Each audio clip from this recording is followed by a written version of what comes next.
Hey everyone, welcome back to another exciting tutorial. Today, we're tackling something super practical.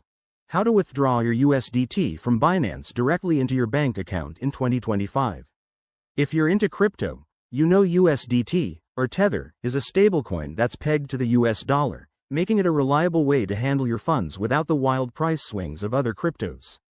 Whether you're cashing out profits or just moving money, this step-by-step guide will get you there safely and efficiently.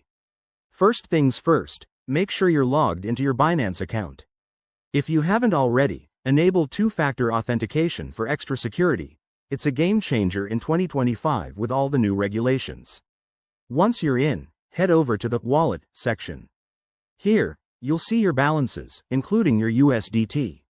If your USDT isn't already in your spot wallet, transfer it from wherever it is. Next, if you need to convert your USDT to a fiat currency like USD, go to the Convert or Trade tab. Select USDT and choose your desired fiat option. Keep an eye on any conversion fees.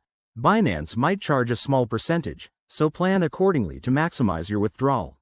Now, for the withdrawal itself, navigate to the Fiat and Spot section, then select Withdraw. Choose your bank account from the linked options. Remember, you'll need to have verified your bank details in advance through Binance's fiat withdrawal setup. Enter the amount you want to withdraw, double-check everything, and confirm. Processing times can vary, but in 2025, with faster networks, it might only take a few minutes to a couple of hours.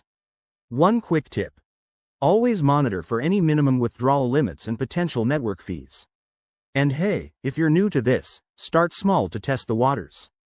Withdrawing crypto to fiat isn't rocket science, but staying cautious is key to avoiding any hiccups.